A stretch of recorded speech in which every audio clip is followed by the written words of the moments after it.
On March 26, 1776, 3 months and 10 days before the Declaration of Independence, this southern state declared itself sovereign from Britain and set up its own government with its own president.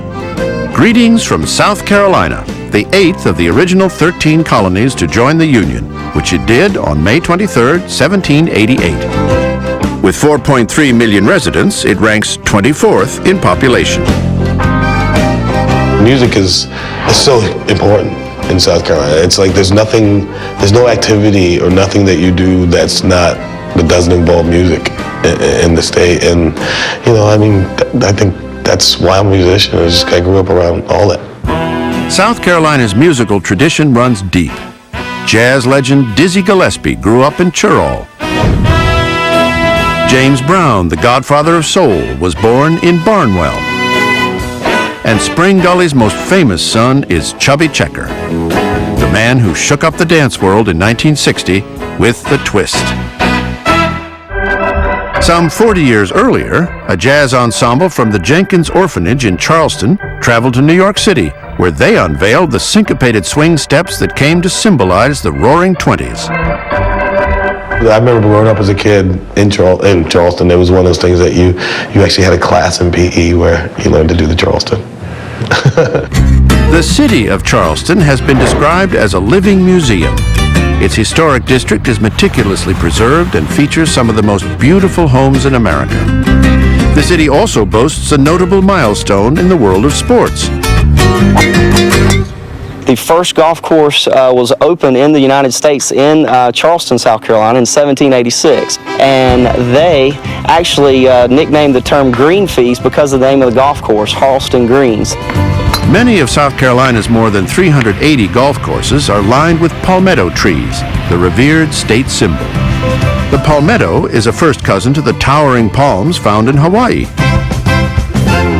During the American Revolution, rebel forces constructed a palmetto log fort on Sullivan Island, located at the mouth of Charleston Harbor. And an entire British fleet tried to enter Charleston Harbor on June 28, 1776. And the gunners of that little palmetto log fort drove off an entire British fleet, sank 2 of the ships. The palmetto tree is a very spongy wood, and so it was sort of a perfect material for building Fort Sullivan. The wood would actually absorb the shock of the British shot and shell. That proved pretty important for the naval victory over the British. More than 8 decades later, the state found itself in another war, one it was instrumental in starting. On December 20th, 1860, South Carolina became the first southern state to secede from the Union. When federal troops refused to leave Charleston's Fort Sumter in April 1861, the South Carolina militia unleashed an artillery barrage that lasted 34 hours, the first shots fired in the Civil War. South Carolinians don't mind stepping into a fight. This state fired on the United States government without a Navy and without an Army, fired a shot here that was heard around the world. One of the most intriguing episodes in the Civil War was the saga of the H.L. Hunley, a secret weapon that some thought could have changed the entire outcome of the war. The idea came from Horace Hunley, a wealthy businessman and staunch Southern supporter. The Confederacy at the time was undergoing a very severe naval blockade, and they were at a bit of a disadvantage. They didn't have the ships that the Union had.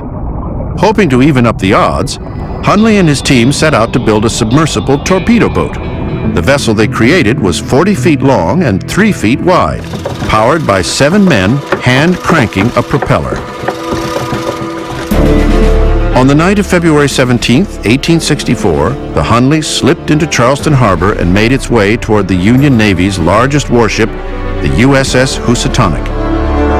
Came up about 100 yards from the Housatonic. On the decks of the Housatonic, they looked over and saw what looked like to them a mysterious porpoise or something coming up. Alarms rung, but it was too late. The Hunley's torpedo was essentially a bomb attached to an iron ramming spar, designed to deposit the explosive below the target's waterline. Approaching at 3 knots, the Hunley rammed its spar into the Housatonic and delivered its payload. The Union ship exploded and sank. Though it failed to break the siege, the Hunley had launched the first successful submarine attack in military history. But just moments later, something went terribly wrong. The little sub surfaced and signaled victory, then disappeared.